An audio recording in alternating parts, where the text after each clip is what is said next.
Good afternoon and welcome to the June 4th, 2024 Executive and Work Session of the Mayor and City Council for the City of Hagerstown. This meeting is now called to order.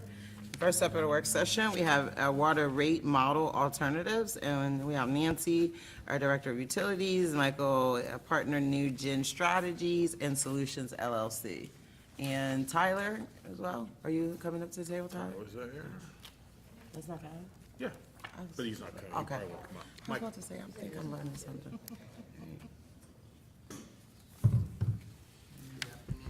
Hello. Introductions Of course, you guys have met Mike. This is Mike Maker. He's one of the partners with New Gen Strategies and Solutions. And he'll be doing the presentation today, going over the model, some of the iterations of the model that's been done, and then we'll end with recommendations. The PowerPoint presentation is in your packet. Yeah, so I think we showed this presentation, I think I was here in March, and then Nancy might have shown some additional in April. So if I'm, taking too long on some slides, just want me to brush through it and get to the meat of the conversation, let me know. So this slide I think we showed before. We did add one bullet, the second bullet, so these are the guiding principles and objective. So the water and wastewater enterprise funds should be financially self-supporting. That just means they shouldn't be using any tax revenue, and they shouldn't be providing any funds to the general fund unless they're receiving services like support services, HR, finance, legal, things like that. The second one, as a municipal utility, the water and wastewater funds should not make a profit. Now, you can certainly, as the owner of the system, you certainly provide a return for having all the risk of the system, but you shouldn't really make a profit, right? And you can build reserves and things like that. So in some years, you may bring in some more more revenue than expenses, and in other years, you may bring in less, but overall, you're trying to reach a cash balance goal. Utilities should maintain reserves to provide for contingencies, unplanned expenses, just like you personally have a checking account and a savings account. So should the utility to mitigate any imbalances in revenue that you receive. Water and wastewater rates should be kept as low as possible over time, and we've italicized over time here because you can defer maintenance, not invest in your system, and have really low rates. But then you may have a main break down the street and then need to rush out and do a rate increase. So the goal is to try to keep up with inflationary costs over time, so we can mitigate any large unduly increases. So our objective is to ensure rates are stable through sound financial management and system maintenance. We do that by reviewing the funds and then preparing a long-term financial plan. So what are the factors that affect water and sewer charges and rates? So your O&M expenses, you would imagine, your benefits, your salaries, labor, things like that. Health insurance, we've plugged in a 3% escalation. Your pilot, you pay for the general fund, and administrative overhead, we did not escalate those, as those are tied, I think, to a formula. And then all other expenses, we've been fairly conservative and just did a 1.5% or 2% per year. I know we saw really high inflation, the past, 2022 and the past few years, but things seem to be coming back down to roughly 2.5%, 3% for inflation. Your CIP is obviously a big one. Any improvements in the, the treatment plant, distribution, collection system, that's going to have an effect, whether you pay for that out of cash or if you go ahead and debt fund that. Debt service, so both existing debt service, any principal and interest payments you're paying now, and then future debt service, any capital projects that need to be debt funded. Customer changes, so we've separated the customer changes from water usage. So we're seeing, a trend of an increase in customers, but those customers on average or per capita are actually using less water. So here we're actually seeing a positive increase in customers, but putting in a negative 0.5% in usage. And we're kind of seeing that nationwide during, low flow fixtures, conservation-based rates, smaller household sizes, things like that. Miscellaneous revenues, this is anything other than rates and charges. Here we're doing a 1% increase. And then there's two reserve targets. So an operating fund balance of 180 days. It's roughly half of your operating expenses kept in that reserve. And so as your operating expenses increases each year, so should that target balance. And then a 3R reserve, which is a repair, replacement, and rehab. There's different R's we can use for that, but yeah, repair, replacement, rehab. That's more for the capital side, and here we're putting in a contribution of $100,000 per year for water and $200,000 for wastewater. These stacks are just the kind of the building blocks of the cost of the system or the revenue requirement. So the blue at the bottom being operating expenses, adding on top of that any current debt service, adding on top of that any cash funding of capital projects, and then the purple being any projects you plan on debt funding, that's the actual debt service, and then those reserve contributions. If we add all those up, that's your annual revenue requirement. Less out any miscellaneous revenues, and that's your net revenue requirement. So that's what we need to collect from customers. Sometimes you hear folks talk about benefit fees in terms of user rates. So those are two different things. So user rates are paid by existing customers. Benefit fees are paid by new customers when they join or connect to the system. And there's different costs that can go into each of those. So operating expenses can only come from user rates. They cannot come from benefit fees. That's your day-to-day, salaries, benefits. Capital expenses can either be maintenance-related or non-growth related, or expansion-related or growth-related, and those can either be cash or debt-funded, but those that are system maintenance or non-growth should really be funded through user rates, and those that are, going to pay for growth or new customers joining the system, those should come from benefit fees. But there is that note at the bottom, if benefit fees are set at less than cost or anticipated growth does not occur, existing customers have to make up that difference via higher user rates. So now let's look at water individually by itself. So this is the next 5 years, so base year of '24, and then the next 5 years with '25 starting this July 1st. The blue being the operating expenses, the red being current debt service, green being cash funded projects, purple being new debt service, and then there's a little bit of a 3R reserve contribution in there, and then there's a slight benefit charge shortfall in 2029 for water. So that's the case where benefit fee expenses have exceeded revenues. The blue line going across horizontally, that's what you're bringing in right now. So you can see you're just able to cover your operating expenses and current debt service, so the blue and the red. So if you wanted to pay for new capital projects or new debt service, an increase is certainly warranted. And that line sloping up to the right, that dark blue line, that is our recommended revenue increase in order to achieve the cash balances we talked about. So the note at the bottom, that dark blue line that's sloping up, that reflects a 14% increase on July 1st. So this July 1st, that's in FY25. And then if you were to do another one on January 1st, so a mid-year fiscal year increase, you would need 9%, and then you'd need 9% next July 1st and 9% July 1st, 2026. So it's a 14% and then 3 9s, and then hopefully getting to 3% inflationary increases. And then how does that impact the cash balance for the operating fund? So right now you can see in FY24, that blue bar, about 15 million in the water balance. We're doing a combination of rate increases as well as using some fund balance. So we're not putting it all on the backs of the ratepayers. We're actually using some funds so we can get down to that 180 days. So that green line being the target, you can see we're well above it today. But over time, we're using some cash so that we meet that target by 2029. Okay, so now we'll talk about some of the alternatives for water rates. And so we put the first one just as status quo, we're just calling that current rate. We're not actually calling it an alternative, because that's, if you kept your current design, that's what it would be. As you know, you have fixed fees, they're either monthly or quarterly. You have inside, outside, and wholesale customers that pay those, and they vary by meter size. You then have usage fees, which vary by how much water you use. And here you also have inside, outside, or wholesale. Residential has a 2-tier inclining block, so the more you use, the more you pay per increment. And non-residential has a 2-tier declining block, so the more you use, you actually get a slight discount on that higher usage. The average percentage of revenue for the volumetric, so right now residential brings in about 40% of the revenue for volumetric revenue, non-residential about 53%, and then wholesale about 6.5 or 7%. If you were to maintain this current rate design for the future, still applying those percentages from the previous slide, every customer would see about a 9% increase, 8 to 10%, depending on the customer. And that would be starting in January 1st. Because we're already assuming, I don't know if it was mentioned before, but we're assuming for this slide, the FY 2025 in July is just maintaining the current rate design. So these alternatives are all starting in January. Alternative one, so I know that there was interest in doing away with the non-residential declining block and having those go to what we call a unit rate, so everybody would pay the same for all units of usage.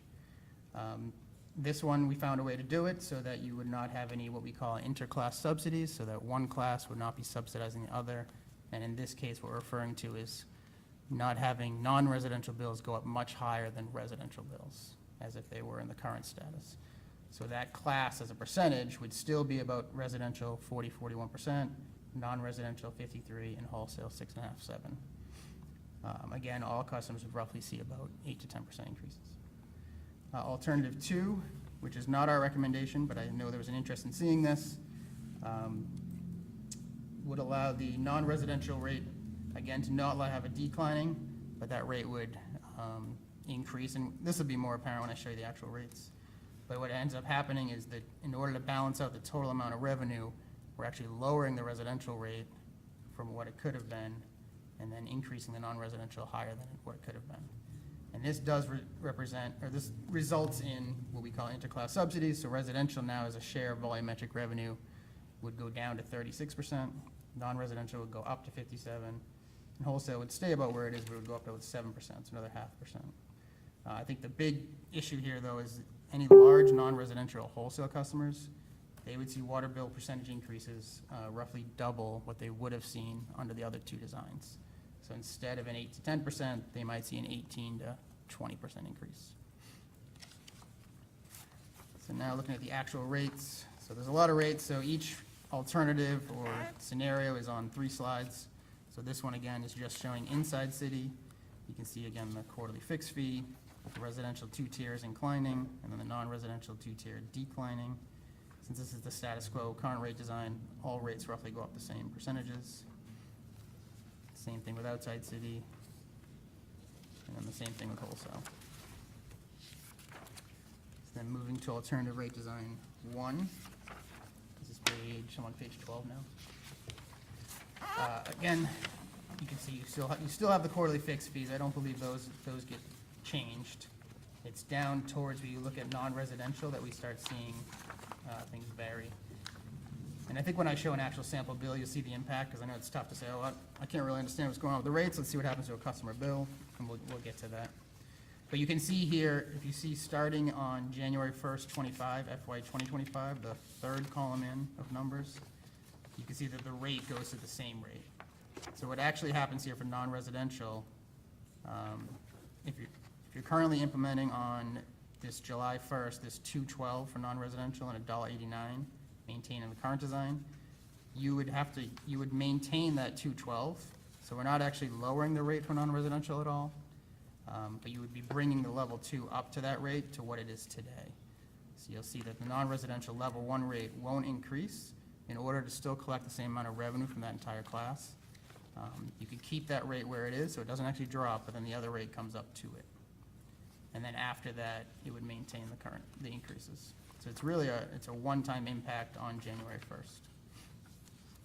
Can I just ask real quick, just because I'm trying to flip back and forth, other than starting with January 1st, 2025, the second tier of the non-residential, level 2 of non-resident, did any of the other numbers in this entire chart change from the current design? I don't see it, but if I'm missing it, I want to make sure I understand. So other than this line, level 2 of non-residential changing, did any of these other lines change? I don't think any of the fixed charges do. You have to I'm go looking. back and forth on the residential. When you get to alternative 2, residential definitely does. Residential does not. No, alternate Yeah, that rate one does. design. Yeah, it looks like residential does not, Does not, between 1 and current. and, okay, and it actually looks like the non-residential level 1 actually decreases. Now that I look at it. It's not a decrease from today's rates, or it's not a decrease No, I'm from- just yeah. looking at It's lower than what it chart to would be chart, under the chart to chart, current right. rate zone, yep. And why is that? Well, because we're now raising the level 2 rate up, you're bringing in more revenue than you would need if you don't you can keep the level one rate at what it is today because you're raising the other one up. So you're getting so much more revenue from level two, you don't even need to raise the level one. If you did raise them both, which is what alternative two does, you bring in too much revenue on the non-residential side. So the net effect is zero. With this alternative rate design one, yeah. We made them all three bringing the same amount of revenue. It's just the current status and alternative one don't require any interclass subsidies, so there's no shifting between the balance, so to speak. And All right, again, I'll come back. Again, I I'll think come it'll be back to more why I apparent asked when I that show the question. Okay. actual bill. Thank you. So then, just similar, since outside is based on inside and wholesale is based on outside, you're gonna see similar effects on slides 13 and 14.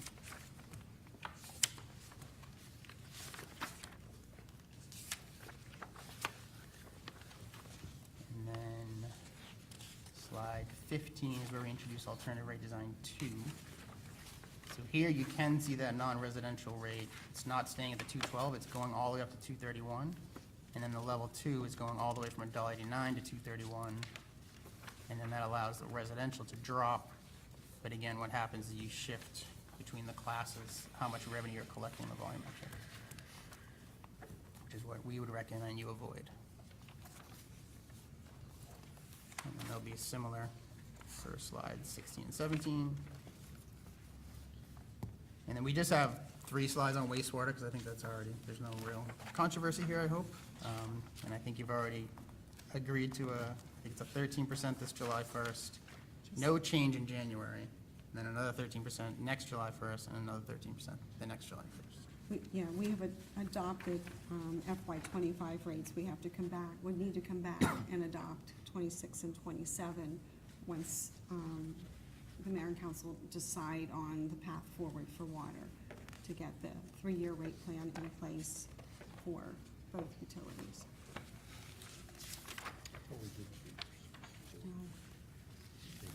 What'd you say?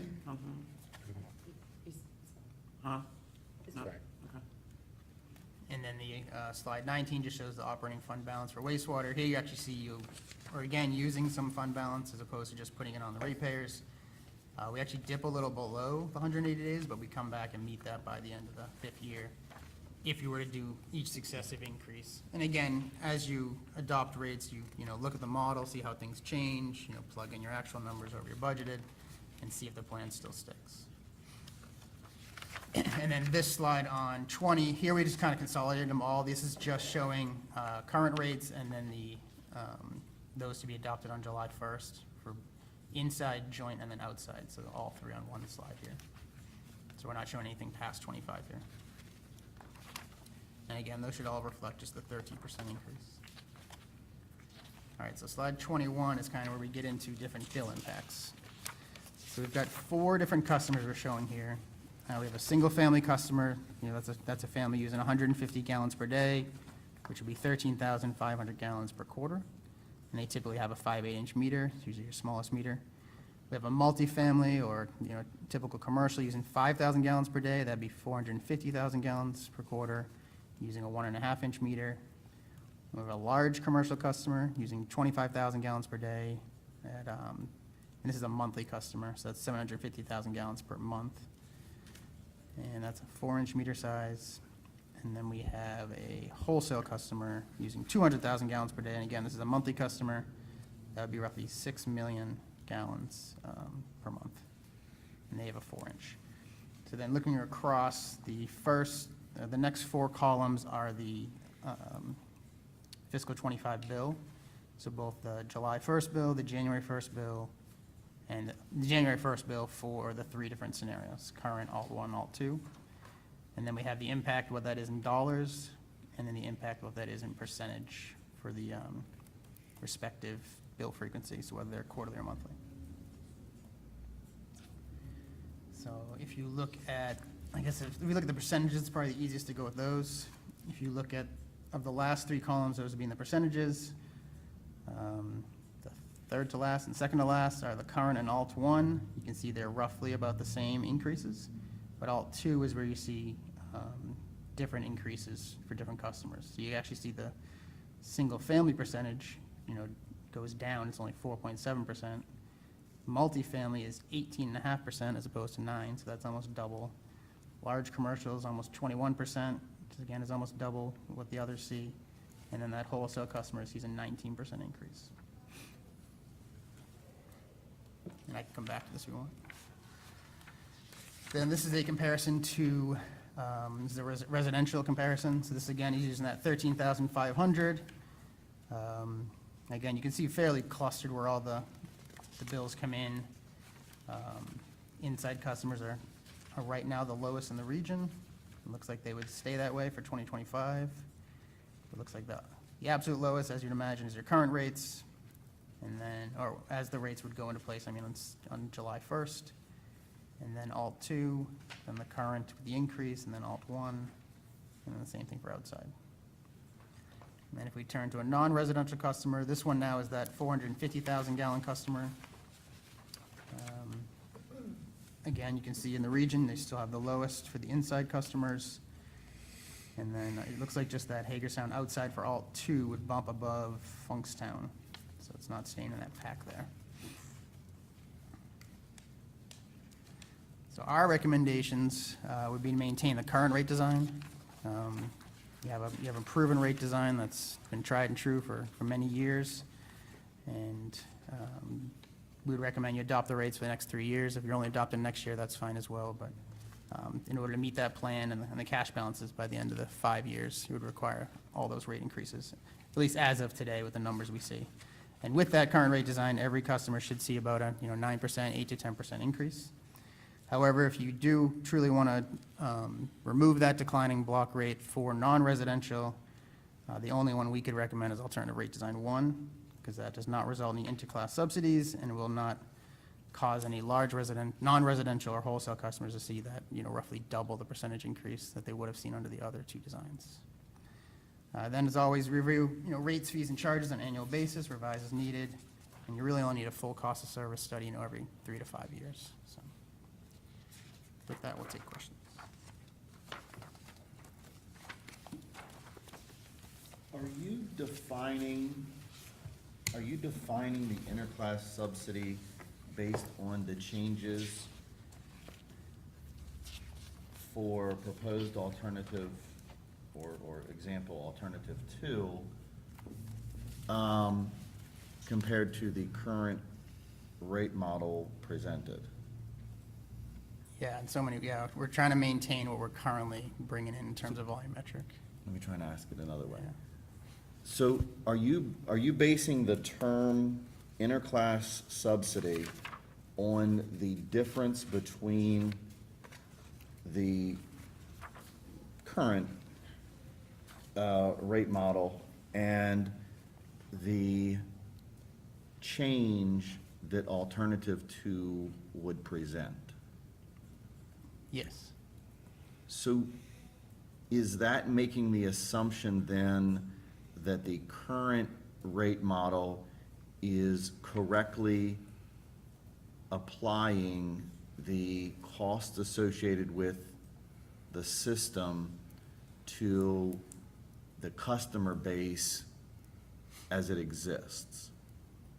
Yeah, so the rate structure in place now has been, I don't know exactly when it was implemented. It's been in 2005, Nancy says. So I guess maybe my curiosity is this, and maybe my hang-up Yeah. forever when it comes to these rates, is it appears we're basing the assumption that the current system is correct as it applies to how the customer base Right. utilizes the system. And I just use these two examples. So let's say I'm a commercial customer and I want to buy 450,000 gallons worth of water. And so to purchase that 450,000 gallons of water, what am I going to be charged? Well, if you're currently? Yeah. If you're a non-residential customer, you'll get that declining block. which is how much? So how much is it? We actually have that customer, right? the Right, that's why 450,000? that's why I Yeah. want to use it, because you Good already example, have the yes. number. So slide 21. That's your second customer there, which we were calling multifamily commercial. Which is, so the water bill for that is how much? 920 and 30 cents. Now that's assuming you do the increase on July 1st. That's if I bought, how much water? You said 450,000 gallons, Okay. a quarter. So, now let's say I have just a house in the city, and I know it's crazy. Let's say I use 450,000 gallons worth of water. Yeah. What am I paying? We don't have that residential customer, but But it's a knowing the, lot yeah, more. knowing the rates. It's a lot more. Now, I will say, when you Yes. do a cost service analysis, typically you find out that non-residential rates should be less than residential. Because they don't peak the system. They're kind of a steady, use throughout don't. the day, whereas, So I hear you saying that, and it wasn't 2 months ago, Nancy, that you were in before council and said, one of the biggest issues we have is these commercial customers are coming in saying they want X amount, and we find out that they're using 5 times that much. And another year, it's 3 times that much. Another year, it's 10 times that much. So it is not a static figure. well, they Well- could pay additional benefit fees to get that. Yeah, the Demand. I'm gonna keep that aside for a moment, That, the but that separate issue fees. is not, it's not looking at taxing the system. It's looking at taking capacity out of the system without having applied for it, because there's no process in place. So I'm confused when you say it's not taxing the system. When we were down at the water plant, and we all learned that water in is water out every day. So if a customer comes in and uses a larger volume on any given week, any given month, any given day, they are taxing the system, forcing the system to operate in a different manner than it would on an average daily basis. What, and correct me if my philosophy is wrong, looking at it operationally at the RC Wilson plant, we see 3 peaks. We see the morning peak, getting ready for work and out the door. We see a peak midday associated with increased usage at lunchtime, and then we see an evening bedtime peak. Those peaks are typically residential customer driven. So that's what we're referencing as far as I mean, when you say the that, ebb and flow of the system. that lunchtime is residentially driven, I don't know that that's the case when you have 24 schools that are pulling on the system at lunchtime at clearly a larger magnitude than a comparable number of homes would pull on a system that are being charged at nearly double the rate. I mean, that's just a fact. In fact, when I look at the numbers, and I think my third question is, let's say that we sell that same 450,000 gallons worth of water to a wholesale customer, who then turns around and sells it at 4 to 6 times what we're selling it to them for. Why, I don't know. But they're paying almost 3 times the rate that a commercial customer is paying. Now, for all intents and purposes, they are a commercial customer. In other words, they're not doing anything to differentiate the draw on the system, and in fact, they are more stable on that draw than a commercial entity, yet we're charging them 3 times what we're going to charge a commercial customer to draw that same 450,000 gallons. Why not just treat them as a commercial customer and give them the rate that any other large-scale commercial customer Well, gets? yeah, then you get into, so the definition of wholesale is like you said, it's someone who buys water for the purpose of resale. And so that's well-defined in American Water Works and PSC and. They are who- treated as. Who are our commercial wholesale rate. customers? Smithsburg, Funkstown, and Williamsport. Are those our only 3 Yes. customers? So an entity like Antietam, right? Antietam Water, Yeah. they're commercial. but they're buying our water, putting it in a truck, and then selling it somewhere at a higher rate. They're doing exactly what a wholesale customer, as you're defining it, does. Do they have a connection, or you said they're using a truck? It's like pool fillers or something? It's a combination. Yeah. Yeah, that's a Yeah, little, yeah. some of them are potable water haulers, some of them are just water haulers, and they don't sell it as potable, but Antietam does. But they're have a not a connection. utility, right? They're a business. They're a business. So then, and I think this gets me to the point that I raised, probably initially. If you go back to our current rate system, and you assume that it's correct, because that's how we've always done it. If I go above 18,000 gallons in my house, my rate goes to $3.57. So immediately upon going above 18,000 gallons, my rate doubles, right? And as a household of 7 people, that's an important number. But a commercial customer, once they hit the 18,000 mark, their rate stays the same. They Yeah, don't they- get to double. Well, not at 18,000, Yeah, it they- only goes down once they hit 100,000. They're given a lot larger tier, yeah, Yeah, 100,000. A lot larger, The tier is higher, right, the 100,000 versus Oh, it's clearly 18,000, higher. yeah. but but then if a wholesale customer buys that same amount, I forget where that number is. Yeah, they're on 33,000, they're monthly, so they're a third of that 100,000, Right, yeah. their number is then also different. Well, they're just monthly, so if you're a non-residential monthly, you also get 33,000. So do we charge a wholesale customer a connection fee rate? wholesale customers are charged the declining tier rate, just like commercial, any other non-residential customer.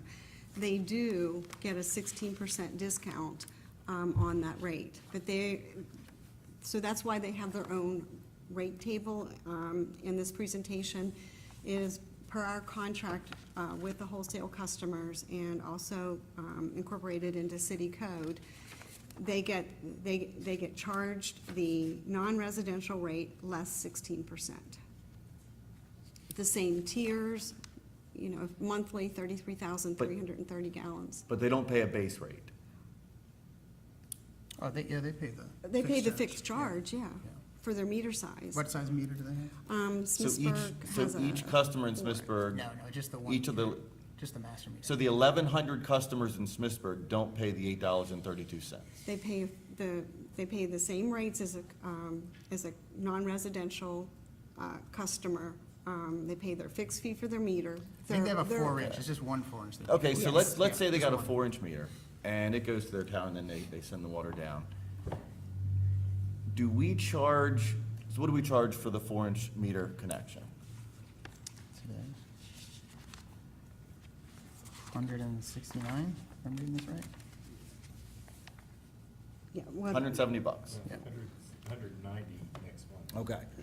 But if if they're sending that water to 1,100 customers, and what I'm trying to figure out is if we are applying the adjustment in the rate in this wholesale basis to some rational nexus associated with the fact that they would otherwise be paying 8 times 1,100, whatever that number is.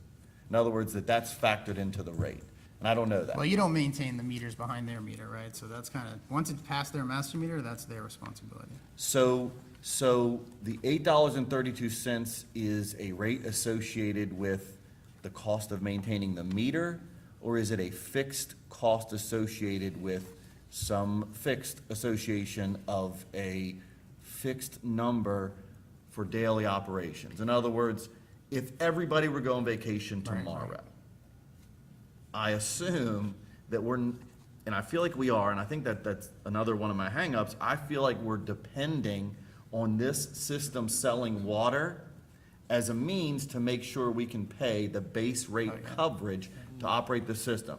For the same X number of employees, Yeah? they're gonna come to work the next day, whether we sell a drop of water or not. And if we went a month with hugely I mean, that's depleted the state of sales. water and sewer utilities in the country, you're right. I mean, there's a balance between how much fixed revenue you can collect and variable, and then affordability, right? Because you can charge everybody a fixed charge, and everybody pays, a certain amount, but That's right. a small user is gonna really be affected by that, right? Because they'll say, oh, I don't have any ability to conserve now, you're just, But we don't do that differently for electric or trash. electric has a use, right? In The other- more you It has a the more you use, but pay. there's a fixed cost associated with that. Right. We Bigger collect, system, bigger charge, or smaller charge. our fixed fee collects approximately 25% of our required revenue for the system. When we first put the fixed fee in place, 2005, 2006, I think it was I think we were at 10%. And then we bumped that up over the course of a couple years, and we have been maintaining 25% for a while now. I don't know the exact number of years. And I think that's the same time that we went from a set amount you get to a per 1,000-gallon charge too, in 2005. Yes, in 2005 is when we adopted this, we did away with the minimums, and we Correct. adopted the new rate structure, and at that time, the fixed fee was about 10% of the required revenue. Can I ask a parenthetical there? So you said that right now the fixed fee, or even under the current proposed July 1st, so the fixed fee is 25% of the revenue. What would you estimate the fixed cost of the Hagerstown water system to be? Gosh, 80% or something, it's high, you're right. Other than chemicals and electricity, everything is fixed, right? You gotta pay your debt service, your I salary. think that's Councilman Alshirer's point. Yes, so, But I'm agreeing, that's how. but if the fixed cost is there, I feel, But you're not I feel arguing it's to a little- raise the fixed charge, you're arguing to raise the non-residential, which is a volumetric. well, because what you're saying is 80% of the cost is fixed. The big customers come in and they command a higher use Right. or But I don't know why you tax didn't on ask the me to look at system. alternatives to the fixed charge, I could have been working on that. Well, I guess my concern is, it looks like we're trying to make the cost less on the users that generate, by and not. large, the higher use, demand on the system. In other words, your average bank is using about what the average house does. So I'm trying to marry the numbers between why it is the larger systems demanding more, their cost goes down much earlier and quicker than the remainder of the system. And what I'm hearing is, well, we're trying to maintain 53% and 47%, right? As sort of that balance, but that assumes that that's the balance of usage impact on the system as it applies to the volume used above and beyond the fixed operation. And that just isn't the I case. mean, you could still maintain those percentages for the classes and change the rates within there. So like, that's what alternative one is doing, it's getting them no longer declining. You could go to the residential and no longer do an inclining. But what's gonna happen is that lower rate's gonna come up and that higher rate's gonna come down, and then those who are conserving and staying under the 18,000 are gonna see a huge hit, so. It'll, and what Mike Well, is you're- describing is exactly how we do wastewater rates. There is a unit cost, unit usage cost for inside, for joint service, and for outside. There's no inclining or declining tiers. But you're still charging me, the residential customer, when I hit that 18,000, twice as much for the same water. And again, it comes back to the peaking of the system, right? So irrigation in the summer, that's usually a huge peak. It's like a max day versus average day, and residential as a class does more of that, and that's what really puts a hit on your system. So Is when this it, something uncommon? Is this uncommon, Councilmember Ashire? Is that where the It struggle is? is not a structure that I'm, Municipalities, what other it is not a structure that I would employ, no. But that's me, with my familiarity You don't see with declining other lot rate too many, systems. it's not too often you see declining anymore, because it doesn't send to pricing. You don't see it nearly anywhere. conservation. The only places Yeah. you see it are in systems that are trying to sell as much water as Right, possible. they have water to give away, industrial, old industrial And that have lost. as I said the other month, that was great for the city of Hagerstown in 2005, Right, but that isn't us today.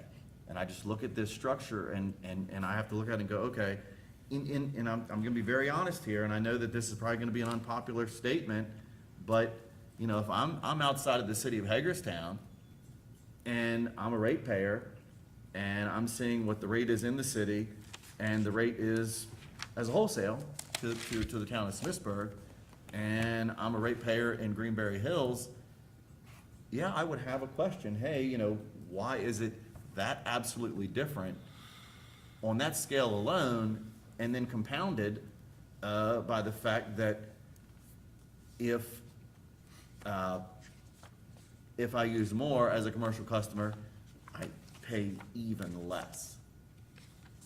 And I think we've given you a solution to do away with that. That's the alternative one.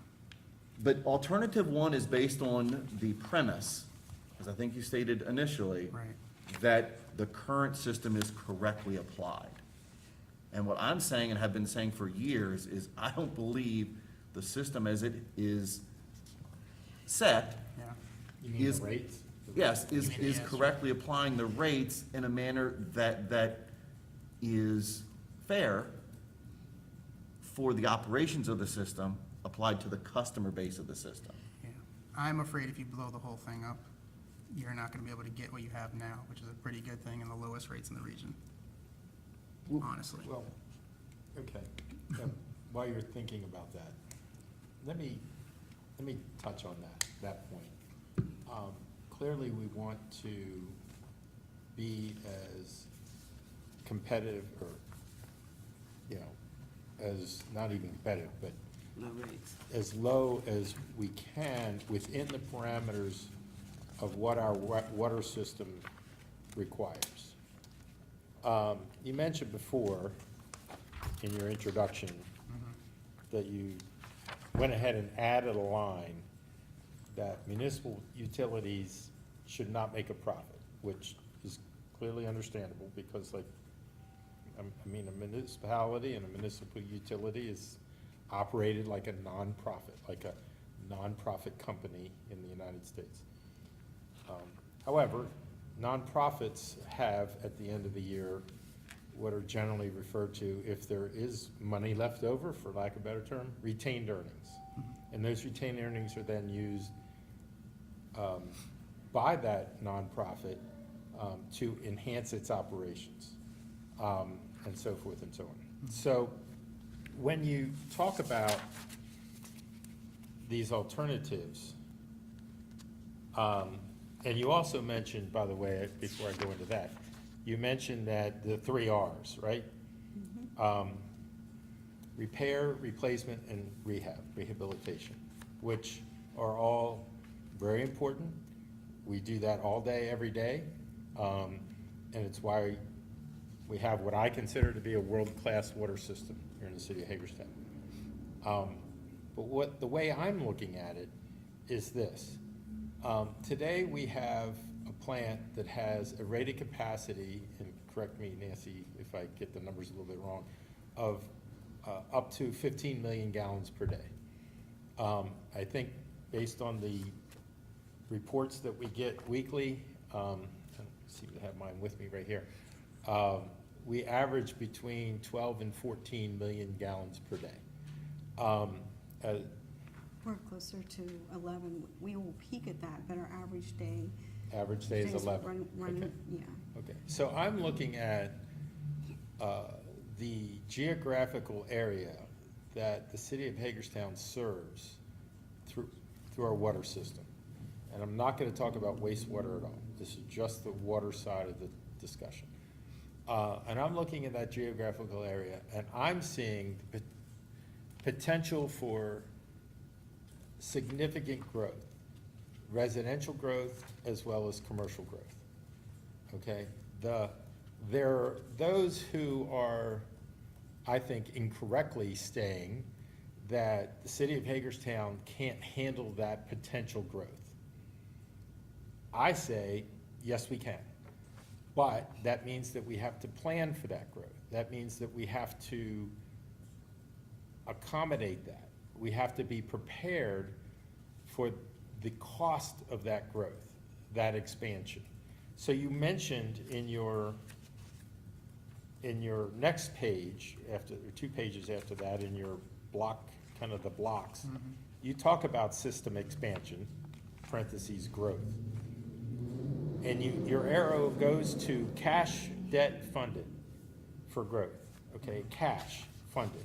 To me, that cash funded is those are the retained earnings that come from the funds that are, the revenues over, that are, you know, that are over the expenses. But then your arrow only refers to benefit fees. I'm referring to the cash debt portion of expansion-related Right. expenses. So you could, Okay. if you've collected more We, benefit but fees. we can't collect benefit fee, we don't collect the benefit fees. We don't collect the benefit fees until they're already a customer. Right? Maybe when the permit is issued, I'm not sure exactly what your Yes, process is. Yes, but I'm gonna give you a qualified yes. For new customers coming onto the system, they pay the benefit fees at the time, their permit is approved, at the time, if you will, they tap the system. Existing customers, on the system, if they need additional, allocation, additional capacity, then they pay additional benefit fees at such time as they need them. Whether it's, they're expanding their business, or they have a change in how their business operates. We review that annually, and they pay those Okay, fees. so- The only customers that do not pay additional benefit fees are residential multi and residential. All Okay. commercial, industrial, wholesale pay additional benefit fees. Okay. I guess what I'm getting at is that, we don't know who those customers are gonna be yet. We don't know where they're gonna be. We generally know that they're gonna be in the service area of the Hagerstown water system. Okay? And so, in my mind, if I'm just looking at this as a nonprofit organization that has to be prepared for cash expenses for growth, then unless there's another way that you can tell me how this works, that comes out of retained earnings. The retained earnings comes out of the revenue. So this whole conversation started when the current rate design was proposed, and the suggestion was made to not change anything else, but just delete non-residential level 2. That's where this whole conversation, and why you're back here today, that's where it all started. And in my mind, that was, and it may be different for different council members, so I'm just speaking for myself, but in my mind, that was because that creates an opportunity to create retained earnings, to create the cash that's identified there, cash funded for growth. So when you came back and said, and I think I wrote it down the way you said it. Paraphrase me. Paraphrase a little bit, alternative 1 and alternative 2 for that matter, which I don't care for either. All three bring the same amount of revenue. Yes.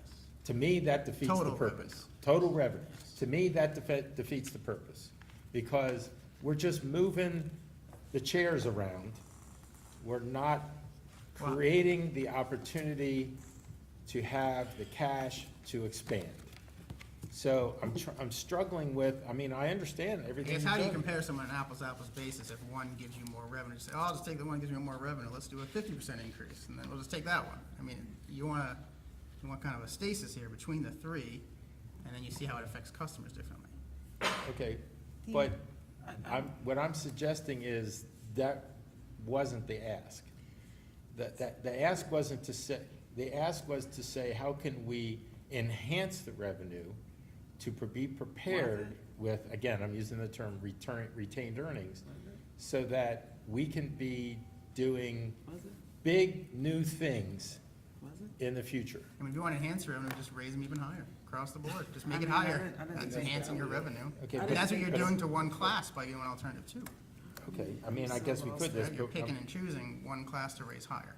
That's the only problem we have. but it was based on Councilman Alshire's original concern or comments that that particular class is actually paying less when they use more. So that's why that one was identified, The- as opposed to just raising the rates across the board, as you just mentioned, The which is alternative, not the intention. yeah, the alternative that you're discussing, that you're referencing, was leaving the residential alone, leaving it exactly how we adopted, how it was adopted, how it was presented, and doing away with the declining tier on the non-residential. When we looked at that, when we put those, and I did a lot of the calculations on it, and Mike did as well, what happens is if you leave that residential alone and you use just the top tier on the non-residential, you collect about between $1 million and $1.5 million above the revenue required to run the water system, i.e. you make a profit.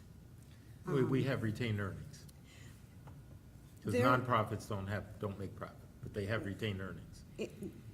And Mike can explain this better than I can. Within the model, we set aside, the benefit fees go into the cash reserve, into reserve to pay for help offset capital improvements. Any revenue above what our expenses are also goes into that reserve. We have, we build a reserve into the model, and based on the differential from inside, outside. Yeah, I we- looked at we- that, I looked at those reserves. Those reserves, what page was that on? It just seems so painful. Can somebody please help me understand? Why does this seem like so conflicting, so painful?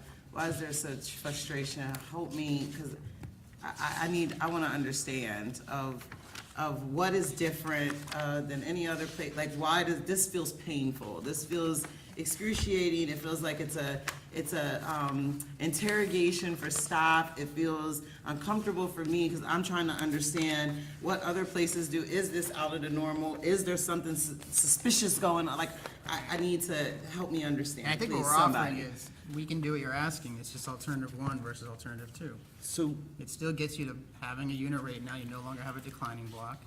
It's just that one, January 1st, it's just a one-time change, and then after that, everything goes up the same. Councilmember Asher, please help me. so if you look at page 9 and page 12, one is the current rate design, one is the alternative rate design. And so, so is a 10-unit apartment building in the city of Hagerstown, is it treated as a residential customer or a commercial customer? It's treated as a non-residential, which Right. is the same bill. So let's say they've got a 1-inch line going in, a 2-inch line. Let's say they got a 1-inch line going in, a 2-inch line. So treated like a commercial customer, and I'm a residential customer, right? My house, I got a 5/8 inch or a 3/4 inch line coming in. I'm 832 as my base. And I use 50,000 gallons for the quarter. All right? And the first 18,000 gallons is $1.87 per 1,000 gallons plus my $8. And then my next 32,000 gallons is an additional $3.60, right? Well, I guess an additional $4 now. And so that's the 32 times 4, $130, right? So now I'm at $130, $140. And the 10-unit place uses the same 50,000 gallons. Are they the same number at the end of the day? They're in the declining tier. Are they the same amount? Did I get charged the same amount for that use of 50,000 gallons of water as the 10-unit apartment building? No. I mean, They get charged less. they get charged, yeah, they're in the declining tier. So me in a single house, I'm paying more than 10 apartments worth of Well, water per usage. unit, not total bill, obviously. What is the total bill? You can use the same amount that an apartment complex could? I have You're saying 3 teenage theoretically? daughters and two boys, yeah, we can definitely use And your that energy amount of audit. water in a quarter. What I'm saying is, I'm being charged I don't know what the number is, 30%, 40%, 50% I more? think the apartment building, it would probably be charged 1 meter size, right? It's not gonna charge every unit. That's right, that's right, that's what I'm Right. saying, you get the credit of just that 1 meter charge, but even that amount of offset isn't a differential enough to have those two equal at the end of the day. So one of the questions I asked a month or so ago was, if we're looking at doing away with the declining tier on non-residential, is there a desire to look at doing away with the inclining tier on the residential? And what was conveyed was no. So we didn't look at eliminating the inclining tier because there was no desire to do that. And just, if you could make sure that I remember that correct, it's because one is about conservation and the other is economy of scale. There are two different One- reasons for those two levels. Well, there, If I remember correctly, and- that's why the answer was no. the other component to the residential inclining tier is that a residential customer never purchases allocation, never purchases capacity in the system again. So, one EDU, one equivalent dwelling unit, is 200 gallons per day or 18,000 gallons a quarter. So the inclining tier also, that inclining tier helps to offset the capital cost that is needed for upgrades to the system for the residential customers. So it is to encourage conservation, but residential customers, customers in that residential classification never pay benefit fees after their initial tap to the system. So a 10-unit apartment building does pay additional benefit fees with higher usage? No, that was something I brought that to the mayor and council in October of '22, and there was, at that time, there was no desire to make any changes to our RM customers, to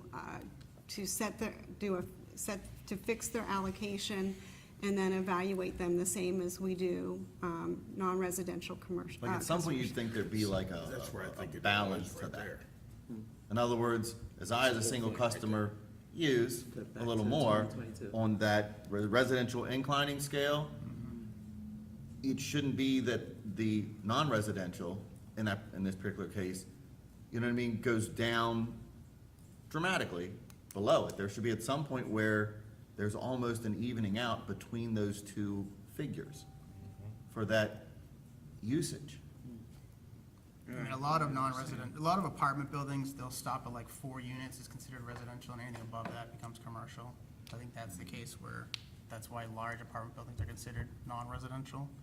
So but essentially, those customers, I guess, are getting the break, right, of the Well, declining they're absolutely water. getting the break. Right. And Yeah. it would be one thing if you were in a municipality, and I don't want to do this, but I'm gonna use it anyway. Where I work, Myersville. Sure. So, you know, we have the rate that applies, and ours are inclining scale on both scenarios. But we Residential and have non-residential. very few large apartment buildings. We have, I think, 4, right? That isn't as impactful in that case, because we charge each unit a base rate. So whether you have 6, 10, 12, it doesn't matter, you pay a base rate for each unit. And then you pay the water bill, you know, for that in total. In this case, 61% of the city is rental, Right. and a good chunk of that is in what we would deem in this paper, non-residential classification. That's So correct. it isn't just a few, it's a lot. There's about, I And want to so, say about to 1,500 use your point, customers. there are, you know what I mean, there is a large part that, that lowering is occurring, while at the same time you're increasing that on the single or couple. But are you suggesting putting those apartment buildings to residential and then? No, switching I'm them to saying this rate that, design? I'm saying that if you keep them non-residential, you have to somehow balance that cost of usage or demand application. Yeah, I think the first thing, and this is on my to-do list, but is to bring back the code amendment. When we amended the code in October 2022 to address the deficiencies associated with benefit fees and allocation, the decision was made not to do residential multi at that time. And there's somewhere, plus or minus 1,500 customers, I believe, both inside and outside. So I think one of the first things we need to do for residential multi-customers is treat them the same, if you will, as far as allocation is concerned, as we do all other non-residential customers. I.e., in year one, we assign their allocation based on their historical usage, and then moving forward, they would be charged additional allocation or capacity in the system when and if they needed it. Because right now, I think that that's a complicated thing to apply to a business entity that is, I'll use Oak Ridge Apartments, maybe that's a good example, where there are 300 units, that's a difficult thing to then apply to a non-residential, large-scale residential entity that's managing one singular residential, business.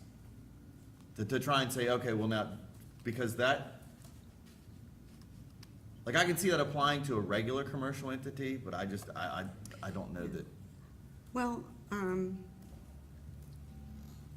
what we see is, one of the things that the elected body wanted to do was eliminate, if you will, the take on the take without applying for, the take of allocation without applying for that allocation. So, we have customers and we have non-residential customers that do in fact use up and above what their initial allocation was.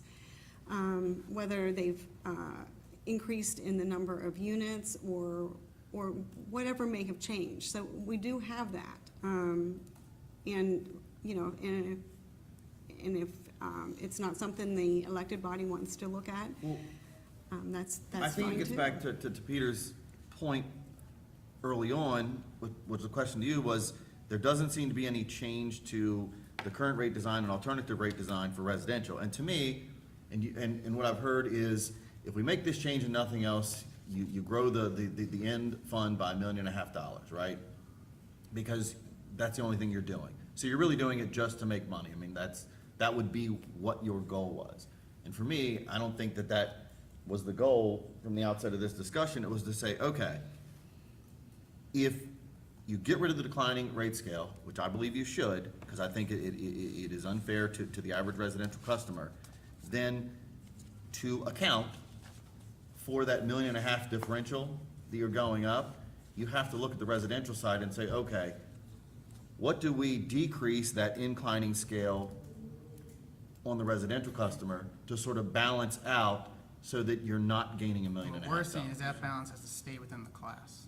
You can't shift classes. Because that's because we're working under the premise that the current application of cost is correct for the two class systems. Well, because we haven't done an analysis to say that And that's- residential should change or non-residential. Well, it's clearly obvious if I'm paying $200 for the same 50,000 gallons of water that a 10-unit apartment building is paying $100 for. You could have no classes and just have one class, no residential, non-residential. Then you treat them all fairly. But what you're gonna end up seeing, right, all those rates are gonna compress. And it's gonna hit different customers different ways. If you want to get out of the class game and not worry about it anymore, here's your solution. I don't think that's what the councilman was saying, but, No. no, I didn't think so. When we talk, But is there When a we talk way about- to do what Councilmember Alshar is saying, get rid of the declining system? Is there a way to do that in a way Well, we're without getting offering rid of the alternative one cost? as a way to do that, but he's not a fan of that, so I don't know. I think part of alternative one seems to be correct. Okay. But if there's no Now we're getting adjustment, somewhere. on the residential Help me out, side, please. then you're still treating the average residential customer unfairly. as it applies to the impact to the system on daily demand. So that would mean then that the bulk of the increase would be weighed upon the commercial customer versus the residential customer. Right. We keep saying the bulk of the increase, and I know that that's what it looks like on paper. Or the revenue, But the revenue. Yeah, but the reality is, right now, it is the opposite. What I'm saying is, it isn't, the application of costs associated with the system is not currently fairly applied to the two customer classes. And so we're only saying it's an increase on the commercial side or non-residential because we're making the assumption that the current system is being fairly applied, and that's just not the case. Otherwise, it wouldn't be that much of a differential of cost between the two. And let me just use this example. So, using the same 50,000 gallon example, if that 213, right, was your first 18,000 gallons, which seems odd because the average customer only uses 13,000 gallons a quarter, but let's just say that 213. Then what you would do is if you eliminate the $1.89, which is the declining scale, then that money that you estimate you're going to make because you've eliminated that on the larger customer that's creating the higher demand on the higher draw, because of the larger use, then it's somewhere in that equation, if that 50,000 gallons on the residential side between the 213 and let's say the 407, let's say that was like $3.50, right? So let's say that had an inclining scale. At some point at that like 50,000 gallon usage, that 213 and that 350 is gonna equal, let's say, $150, right? And if you get rid of the declining scale, then somewhere in that neighborhood of that 212 for the non-residential would hit that $150 mark. In other words, at some point in that equation, they should be just about similar. Again, if you want them to be similar, just make the whole thing similar, instead of trying to figure out a, But you- break-even point or what But you bill can't do crosses that where. because you have a rate system that is set up to account for meter size. You have a rate system that's already set up to account for allocation changes. So you'd have to get rid of all that. What I'm saying is at some point, there's got to be a balance in these numbers where there is some fairness to that sort of So, reasonable level of usage. You know, the alternative to that could be just to accelerate the payment of the debt. so let me ask the question this Councilmember way. Shipp, you was getting, I'm sorry, Nancy, was you getting ready to say something? Yeah, so it seems to me, to Councilmember Alshire's point, I mean, I think we all understand that it seems like this over 100,000, where we're giving a discount to non-residential customers, isn't fair to residential customers, right?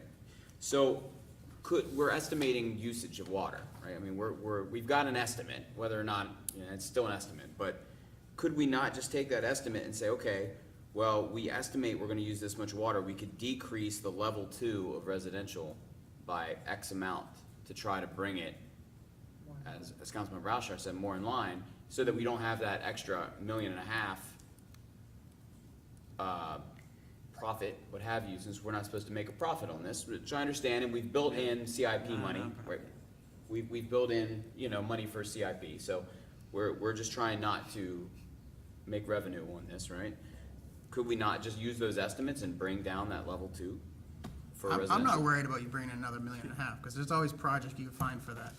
I'm worried about an undue increase to one class versus the other, and how that affects those customers. And this directly affects wholesale, because then it's gonna say, why is my bill going up 20% and your residential bill is going up 4%? Well, I think that's then when you have to decide whether you want a wholesale class, and you Right, just want to right. treat them as outside Right, customers. right. Or Right. ask the question, what is the differential between what you're charging the What whole you charge- class for the same 400,000 gallons that a large commercial customer is purchasing the water for? Well, wholesale is different than a large customer. Because a large customer is I the get end that. user. They're reselling it, they have to add their own cost, like you said, 3 to 4 times or whatever it was. It's typical for wholesale to get a discount. Not a discount, but to not pay for the full services that the city gets, because they don't use your distribution system, they're not Well, using they the full. do, actually. They Hold do. on, Within- Hold on, they use about 3/4 of it.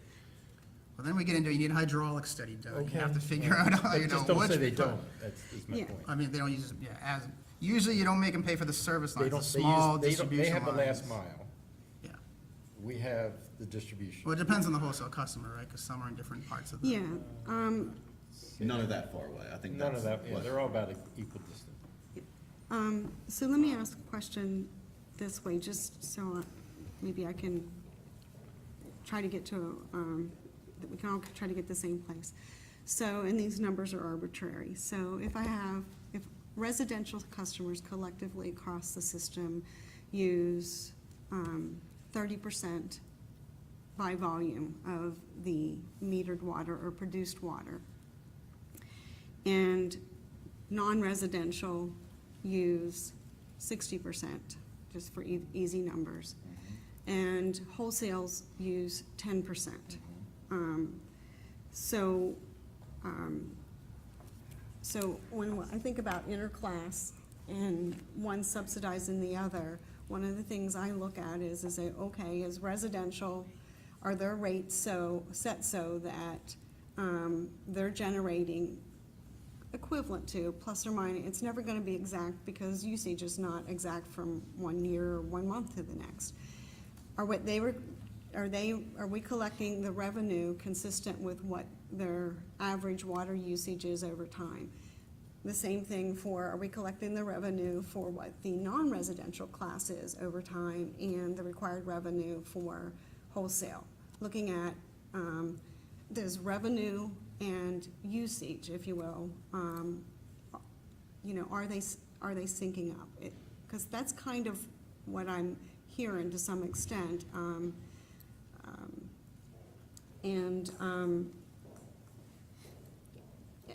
so I guess that's is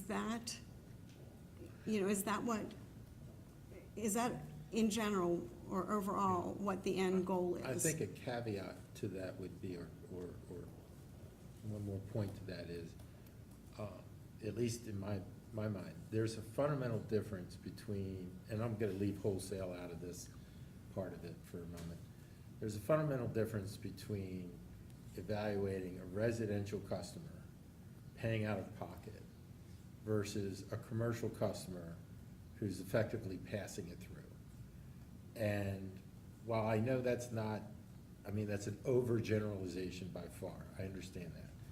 But what you're suggesting, or what you're asking, assumes that, at least from the way I'm hearing it, that everybody has the same motivation, or we have the same motivation for every type of customer, or every class.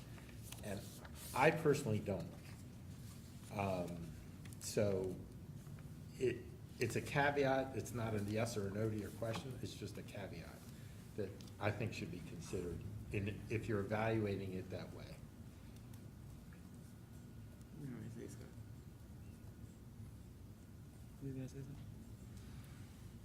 Maybe.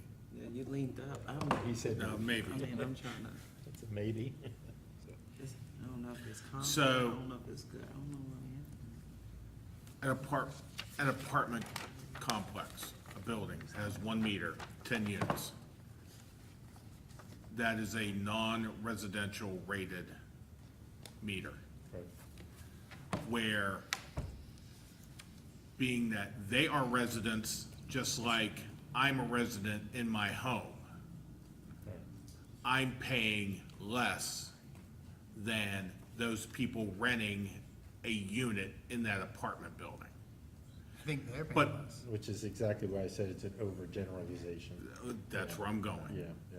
That's what I'm thinking, that are also paying the same as a metered property that is straight commercial, no residents in it, correct? Which I think I'm hearing, there's a there's a difference between residents and commercial, right? And I don't know where to go with that. Because now you're changing kind of the rules of the game, so to speak, right? To where you're gonna have to identify all of those customers that we now consider non-residential, making them residential versus anyone that is truly non-residential. See what I'm saying? Jeez. Yep, I understand now. Well, to that point, though, I mean, looking at our different proposed rate designs here, the non-commercial rates are still lower or the same than the residential rates, What page are you looking at? right? Where you at? What page are you? I'm just looking at like alternative rate design one. What page? I'm sorry, give you an example, number 13. So if we were looking at, or 12, I'm sorry, so that's the actual, not outside fees, right? So residential rate is $1.87, right? Non-residential rate, $1.87. If we give it a rate 2, it's the same rate. So a person in an apartment would be paying $1.87 versus a person in a residence would be paying $1.87. Okay, From the way I read that. well, look in July, look in January 25. It's 232 and 212, correct? But see, that's what I'm saying, now you're looking at 18,000 gallons, Versus up to 100,000. over 18,000 gallons versus 0. See, now you've got your class difference here. Well, because I mean, this, to do the math so that that non-residential still brings the same amount of revenue, before, you have a lot of, all your Right, non-residential. because it's still, now you're Yeah. monthly instead of quarterly. Well, no, because most of them are probably in that level too, right? All your large commercial. So before, they were paying a lower rate. Now they've all of a sudden got to pay a higher rate. So by them paying so much more for level 2, level 1 doesn't need to go up as much to balance things out. And I understand Over there. what others are saying is, well, we Which don't is care about what that my head balance. spinning. Yeah. On that thought. Yeah, Well, if I you're was- trying I to was apply lost. Nancy's question to this chart, No, no. it's not apples to apples. I mean, if I take your argument to the extreme, why don't we just cut the residential in half and double the non-residential? Is that not the same thing you're asking? But are you not then affecting those residents of parcels that are multi-unit considered? I don't want to do that, I'm just saying, No, that's I an know, extreme but it's example of a cross-subsidy. Right. Of shifting from one class to the other. Where is the justification for doing that? Right, Yet, what I hear Councilman Alshire continue to opine is that there is a cross-subsidy, just the other way around. But where is the cost allocation to show us that? Yeah, that's what I was asking. That's what he's asking for.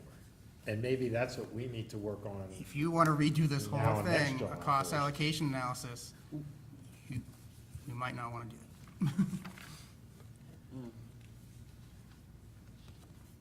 I don't, that's, I mean, it's kind of like what you're asking.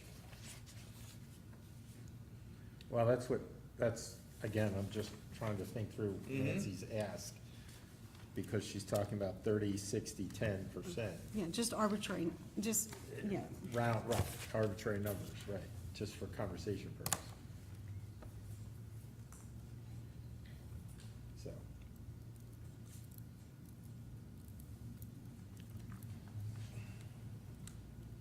Yeah, I think it gets to the point in your recommendations, bullet point 4, where it says, consider a full cost of service study for all rates, charges, and fees every 3 to 5 years.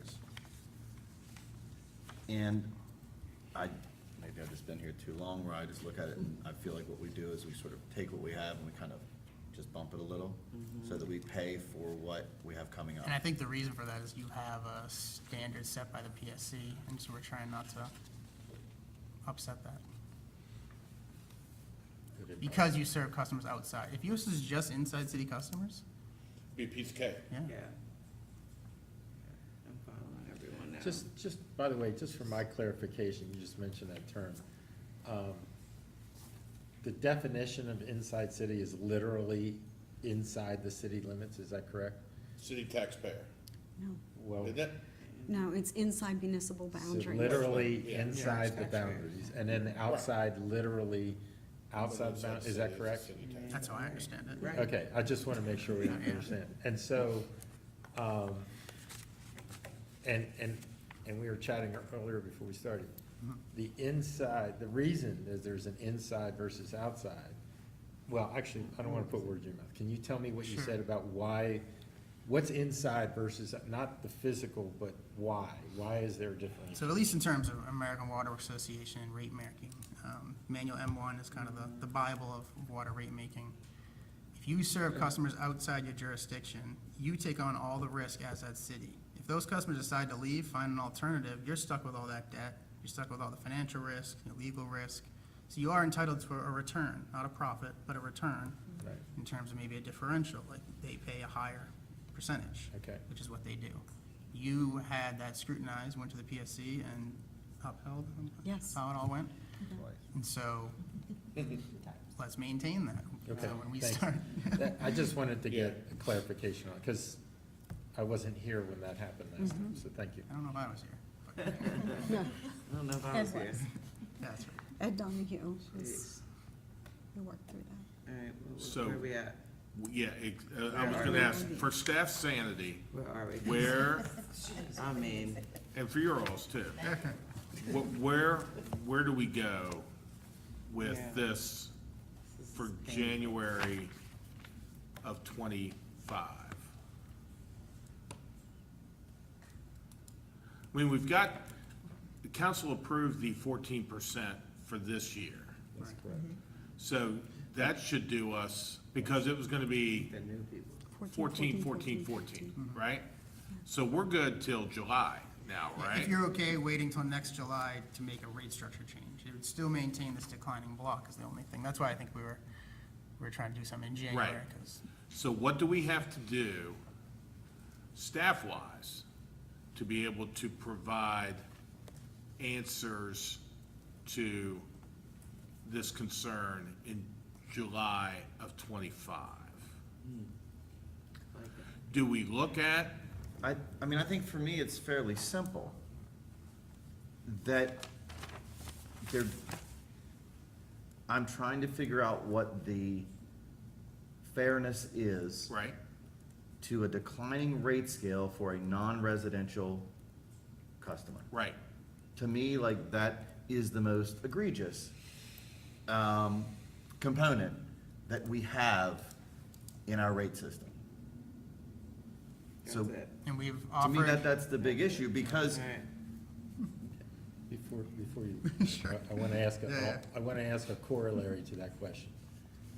So, in order to solve that issue, which could be just to eliminate non-residential level 2, which would then create more revenue. But you've created alternatives based on equal revenue across all the alternatives. Is it possible to use that revenue to, as you said, you can find a project anywhere, I think that's the term you used. But, or pay down the debt service to be, pay down the debt to be prepared for the next bond issue, you know, for the next set of projects, for the next water plant expansion, to go from rated at 15 million to get rated at 25 million gallons per day. I know I'm thinking big, out of the picture, out of the box, but I'm asking if that's allowable. You're saying alternative 2, but don't lower the residential, so you bring in more revenue from Correct. non-residential.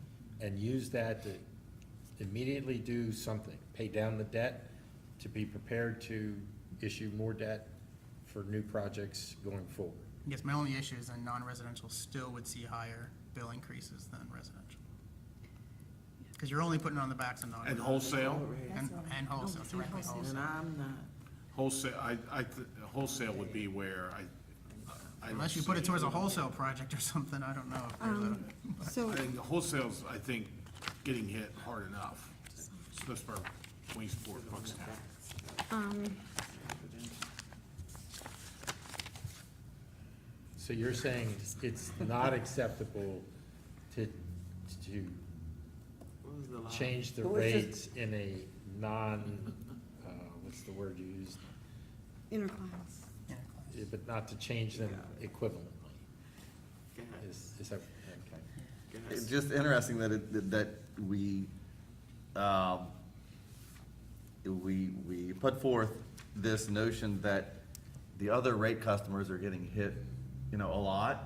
And then I look at a scale that says, if I'm a residential customer in the city, I go from 213, and when I go above 18, my cost is 407. You know what I mean? It's difficult for me to see that, knowing that I look 2 lines down and see that no matter what, even if we just make that change, no matter what a commercial customer uses, it's 212. But that's where it goes back to the argument, then why have wholesale? And go back to just No, charge I'm not talking everybody about the outside. wholesale right now. I'm talking about residential versus non-residential. It's odd to me to see that. But I and think go- that goes back to what do you want to define as non-residential? Yeah, I know. I think that's a bigger. And why have separate discussion. classes? Right, you have a separate class. If you wanna consolidate them to one class. In the current design though, Mr. Administrator, in the current design, the level 1 rate for residential and the level 1 rate for non-residential, including multifamily, is Right. the same, within a few pennies. Right. It's the same in the current rate. So if you just eliminate level 2 where it's less, okay, and you keep those rates the same between, again, I'm looking at level 1 for residential based on Nancy's description of that's a typical EDU, equivalent dwelling unit. And then you look at level 1 regardless of volume for non-residential. Literally within That's 2 alternative cents one. of each other. But is that not alternative one? Well, no, Not quite. No, because residential rate gets higher than non-residential. because what alternative 1 does is it fixes the revenue and then backs into a rate. That's right. And what I'm suggesting is fix the rates and figure out your revenue, is what and by the way, just to be very clear, for different reasons than Councilman Alshire. I'm agreeing with what he's saying, but I have different reasons for saying it. Typically, if you do a detailed cost of service analysis and you have 2 separate classes, the non-residential rate is usually less than the residential rate. It's just the way the math usually works out, Okay? because of the peaking of the system. And so that's why there is and maybe that's why when these are first set up, that's why non-residential has a lower rate, because that analysis was done and showed that. But we also heard earlier that we run on an average of 11 million gallons per day. We're rated at 15 million gallons today. So the peaking of the system, considering that 80% of the costs are fixed costs, doesn't sound to me, as a layman, to have that much of an impact. You look within the class peaking, so how much is residential peak itself, how much Right, is non-residential? because that's what peak you're saying. itself, yeah. That's what you said earlier. The residential peaks are morning, Right. noon, and evening. Or irrigation in the summer, And yeah, so not just hourly, but monthly, and, yeah. And that's usually one of the main drivers for figuring out classes, so, okay. yeah. So, I'm just gonna ask a question again. So if I look at page 9, just as an example, what I'm hearing is that if we leave, that there may be a desire to leave the residential alone, the inclining tier, as it exists on page 9, and eliminate level 2 on the non-residential. Is that what I heard? For me, Yeah, yes. If you're asking me? yeah. Oh, sorry. Okay, so I'm asking, you. So, That was just me.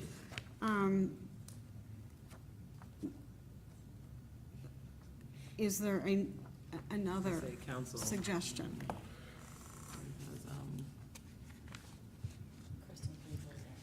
I'm not interested in doing it just to raise money, no. That's right. That to me that wasn't my Right. concern That's right. with the rates as they're designed, no. So to that end, and I know that nobody's embracing the residential level 1, level 2, but the alternative one that Mike indicated that would be the recommended alternative, essentially does that. Page 12, and that's just looking at inside. So page 9 is looking at the current, page 12 is looking at alternative 1. Where we, come January 1st, we eliminate that, a level 2. And the residential continues with the inclining tier.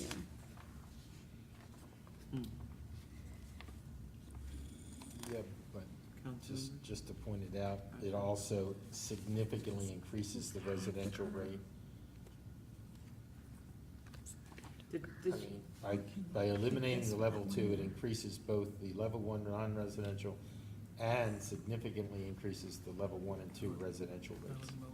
So to me, that's a little bit of out of the frying pan into the fire.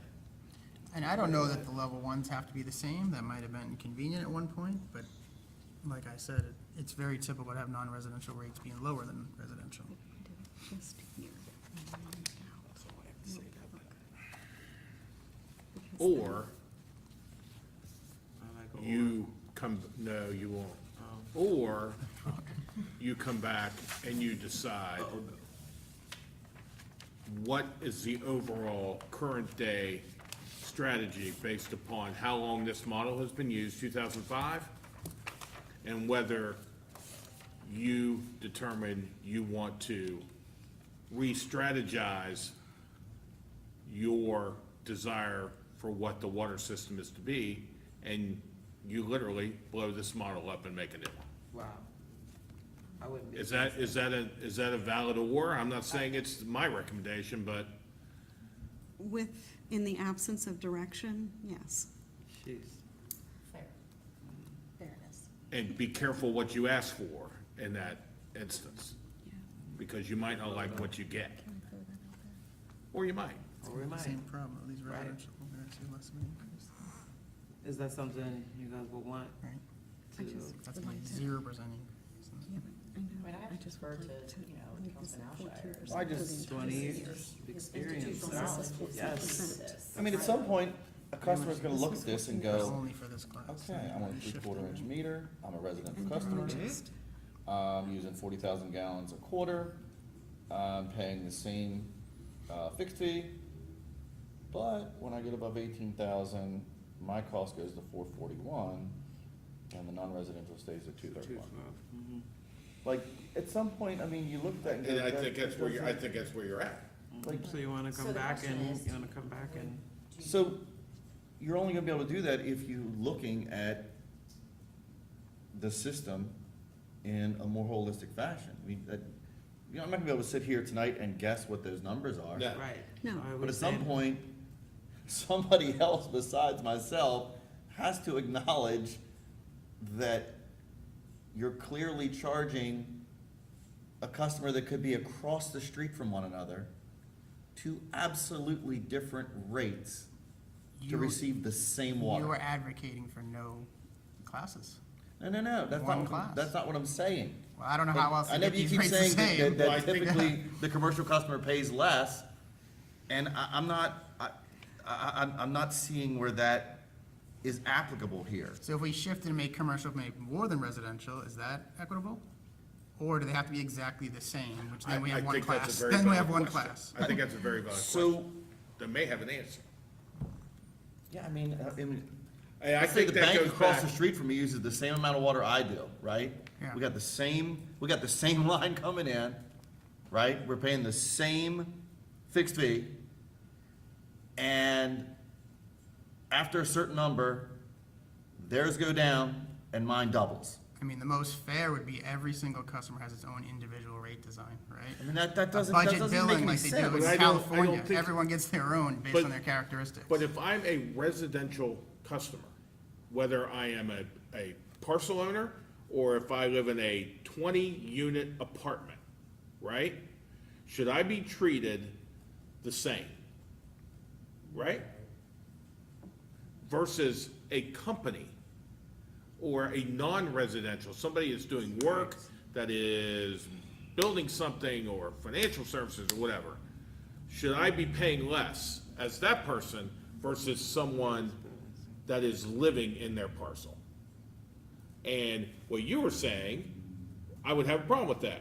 I would have a problem with that, right? Right, if the meter hits 18,000 and goes to 18,001, Right. suddenly mine's $4 a gallon to buy it. But a company And the bank is- across the street is going Nothing. down to $1.89 to buy it. Right. Like, I mean, Which very they- often, you have like 3 tiers residential inclining and 1 unit rate for business.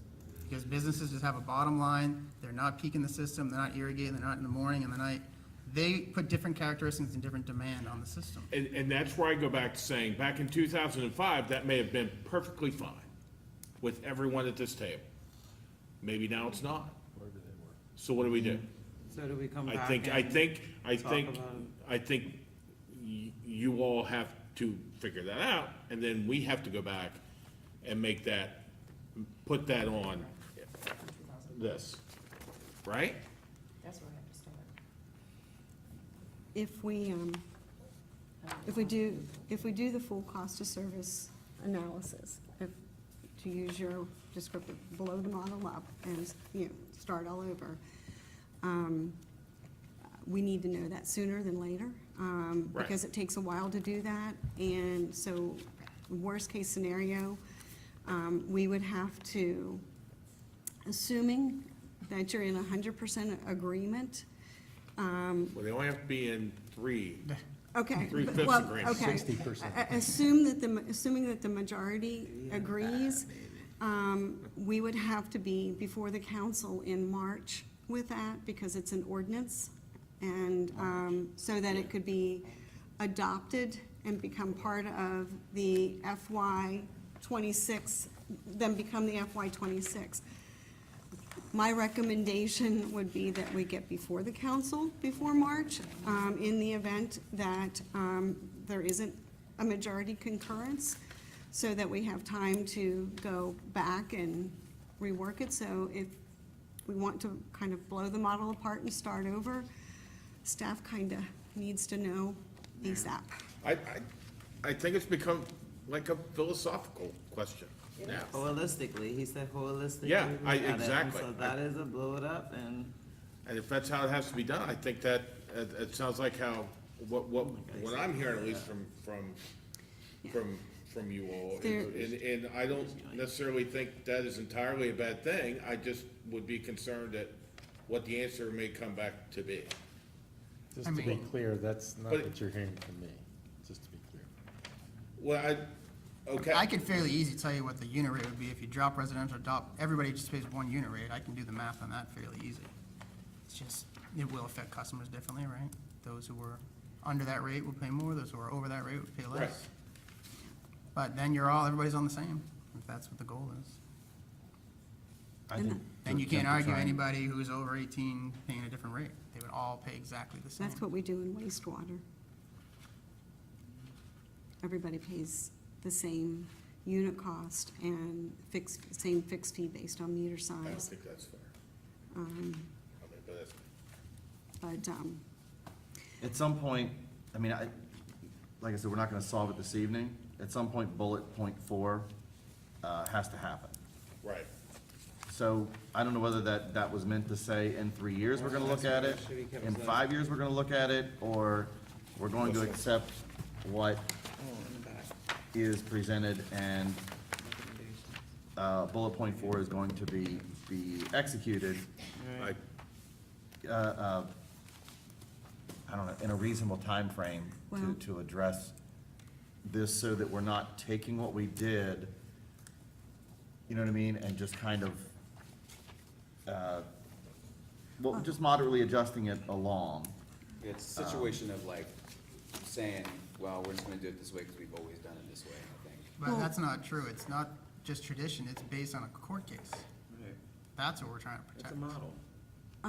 And so the updates that we do, we update the financial data. We update the model on an annual basis with the audited financial data. Every 3 to 5 years, we take a harder look at it to then say, okay, what do we need to do with our rates? The one thing we have not done is we have not modified what I'm gonna call the model structure since 2005. We've maintained that same structure, but we update it annually with audited numbers. So usually October, November time period, you'll see a consent form asking for authorization to update the model so that the financial data is always current in it. And we have done that since that model has been But a adopted. lot has changed since 2005. Yes, we have not looked at the structure of the model. I feel like I've been saying, why do we have a declining rate scale since Since 2000? Since probably 2005. 2005. He's saying the same thing. So, And if if, All right. we we just can, need to hear from 3 of the 5 of yous that that's the route we need to go, and that's the route we'll go. It's either that or change my property to commercial. And Check zoning the on that. argument we've heard from others to do the same thing. From, why don't we just all become commercial customers? Is there a 3 at the table?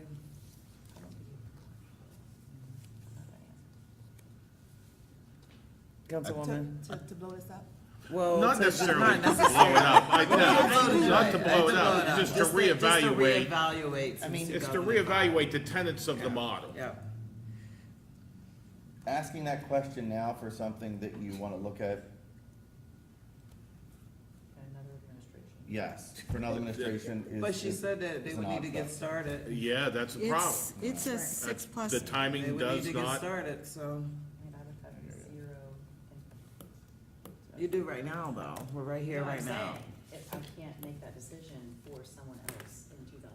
It's not making but it. you're gonna have you're a lot of helping your decisions staff over the right next 6 now. months that are gonna be that way. We'd be helping the staff right now where you're sitting at the table, get started on what they needed to for the next ones that do come, And or not. if this is an option, we can adopt the 2-year rate plan as recommended using the current model, and then after the election, that body, and that would give us then the ample time to have it in place instead of for FY '26, for FY '27. Right. So if we brought back the water and wastewater rates and did them for FY '26, then it would be okay if it was January of '25, and whatever elected body is sitting at this table, we would be setting essentially where we would need to be for that 2-window time period. That would, if that helps with the So you go decision. back to the 14%. Yeah, we would just do a 2-year model, and then after the election, the mayor and council at that time then could decide what they want Right, to because do. we can't wait till after November or whatever date that is to do this. No, I won't, no. So, yes to the 2-year, adopt the 2-year? Nancy's plan. 2 years good by me. Okay, Yeah. all right. So I'll bring back next month, in July, I'll bring back 2 ordinances to approve the water rates, but it's gonna be just for FY '26, because FY '25 was already Right. adopted for effective on or after July 1st, so it'll be for just '26.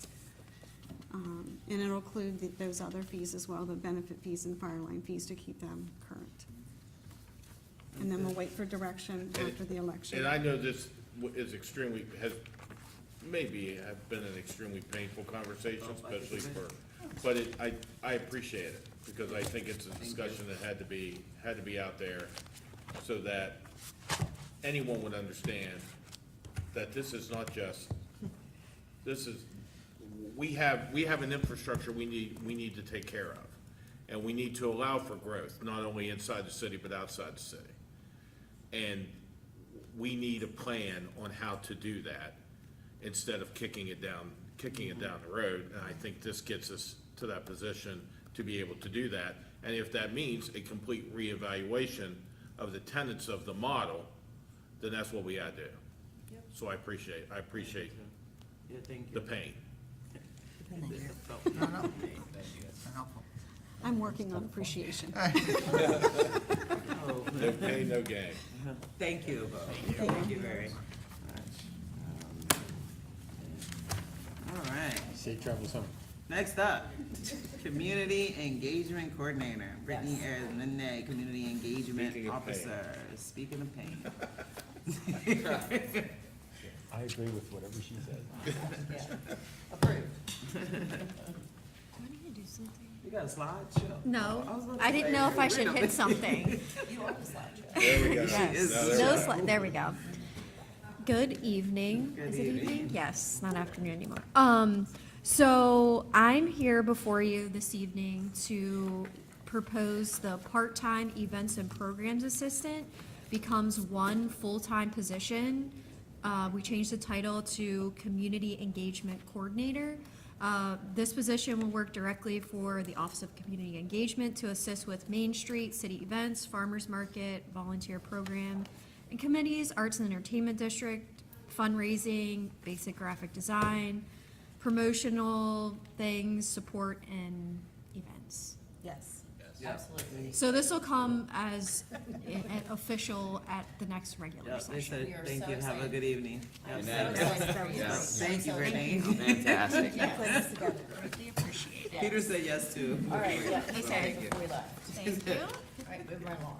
All right, Establishment of Diversity, Equity, and Inclusion Committee, and this is a mayor and council discussion. Take us away, Councilwoman McIntyre. As we have all, we've talked about this briefly, it's definitely something that I think is important for our community, for Hagerstown, to establish a DEI committee. One of the things that I especially have witnessed is even as something as simple as our tree lighting and those with, that need wheelchair access, it's very difficult for us, we don't think about that whenever we do something as simple as a Christmas tree lighting. So, and I know that I've spoken about it here several times about even the agenda being in Spanish, or I know that our website could be converted into Spanish, but I do think that there's something that we're missing. And at the top of our vision statement, it is, you know, inclusive, business-friendly, sustainable community with clean, safe, and vibrant neighborhoods. But we don't apply that whenever we are making decisions. It's just, we think of a very high-level overview. So I would like to see something where we have a committee, much like the planning committee, much like the, you know, I'm sorry, I can't talk. Oh, the Well, I'm like, committee. it's The committee. all- It's okay. Any board. Any that we board. have. Would this be a, appointed and sworn in, or? I believe that it should be, and the county has a, Yeah, You do. so I serve as the city liaison for the county's diversity and inclusion. And the goal for that group is to suggest to the county commissioners pathways or give them feedback for all the county. But I agree that having DEI for a city initiative will be important. And also want to just add on another note, like other cities have, included accessibility. So it's DEIA. So there's like cities like Kenmore, because I did some research, Kenmore, Washington, El Paso, Texas, even Frederick, their website has a ton of information on even how they got there to form this committee, as in conducting surveys and what that means, because it does depend on who's in this seat, who's asked the questions every single time for wheelchair accessibility, for Spanish. Kristen always brings up about, seniors. And so it Yes. depends on who's in a seat. I don't think that should be the basis. It should be more like woven into the fabric of what we do. I even saw, when we had a full house, I guess, at the regular session, and there was a gentleman in the audience that kept going with his with his ears because he must have had a hearing impairment. So even to have what the county does with I think that they have a closed caption loop system. So I think that we just have to even in Frederick, every single ordinance, every single thing that's passed goes through the committee to look at it, but to make sure that it is Right. absolutely inclusive to all, so. And there's some cities that have like some sort of checklist. I was trying to find it. I think Frederick has one. So like, how we have in our budget packets, the back of it, how there's like a checkbox for each of the categories that we do. They have something similar with. Yes. Has DEIA been part of this decision? Correct. Again, woven into the fabric of what they do. And that's also their hiring practices too. With making sure that they're trying to recruit other groups. I just think that, all that can be taken account of the committee to make those suggestions and come back to the body, or work with other committees Yeah. too, like work with planning or, We have the voice of the youth now, so I think that this Exactly. is, just an even bigger extension of including everyone at the table. So, that's my proposal, along with yours. I would say, I think that, I think it's necessary, because when I was, campaigning, I ran into a community right behind Walmart that was all Africans, and they were all from Ghana. And what they do is they actually have their own kind of system that they don't necessarily, I'm not saying they don't vote, but they have their own system of how they help each other, how they finance each other. And they were looking to be more included, but not really feeling like they had a way to fit in, but they have their own representative. And this representative actually represents the ones behind Walmart that live there, and also there's some that live out by the prisons, which is in the county, is not in our city. But they also represent all the Ghanaians all across Maryland. And so I didn't realize we had, I'm talking about probably about 100 people from Ghana that own businesses, that work remotely, all of those things, and are not really integrated into our community. And so even they were thinking about trying to start their own council and coming into the council. And I think something like this would give that Give voice. group opportunity to kind of have a seat at the table, one of their people. Yeah, our non-English speaking population, I Which think is it was, huge. was it you that had Yes. gone through in your campaign and The whole just, community, yeah. where it was English as a second language. yes, so. Yep. And I want to make a note, because 2024, you have to make this statement. When it comes to DEIA, that doesn't mean you're excluding a particular group. So I know there's people that don't like that phrase because they think that, oh, you're just going to forget about me. That is not the case. It just means that you're including those who don't typically have a voice. That are usually So, forgotten about. just want to make that note. It's not excluding a group, it's including everyone. Yeah, exactly. I don't know. He loves it. He loves it. You love it? We just sat through an hour and 45-minute water discussion. He has no choice. I think it's a great idea. Oh, So let us Tara's figure out how to, point. I'm sorry. That's okay. I use, and I don't mean, to dull the point, but none of us, think of everybody else. yeah. And you're their right. perspective, and I use the analogy You're right. of the kids, and I use them probably too much. But I have one left-handed kid and the other four right-handed, Oh, and I there's do too. clearly, And I never think right, about there's her. I clearly never a think. differentiation The no difference. matter what we're Yes, doing. yeah. And so, to me, it's no different than that, is just there is a different perspective Mm-hmm. on the world, and you have your perspective, and there is no way that you can account can't. for every other individual's perspective in as inclusive a way unless you have the perspective of those other individuals at the table bringing that forward. With the Disability Advisory Board, the other month, we had some fairly lengthy discussion. They were very happy with the city, participating in the program offerings that they had. And they seemed a lot sports oriented, and I said, hey, you know, while we're thinking about this, you know, not every kid plays sports, so like, let's think of how our parks, you know, aren't all baseball fields and all soccer fields and all athletic or actual active oriented, but, you know, there are people that like the parks for those passive purposes, and I think we forget about that sometimes. So, you know, that's because if you don't include that perspective, you don't know that it's there. Remember when we were building the new city park equipment, and it was a room full of adults, and then Rodney Tissue was like, why are we asking the kids what they want? And so that was when Rodney took everything to all of the different schools, and they like Yeah. voted on it, because That's good. we were making a Making decision. decisions for the kids. About Right, park equipment. about We'll park never equipment, get on I it. will never get on. Well, speak for yourself. Jay.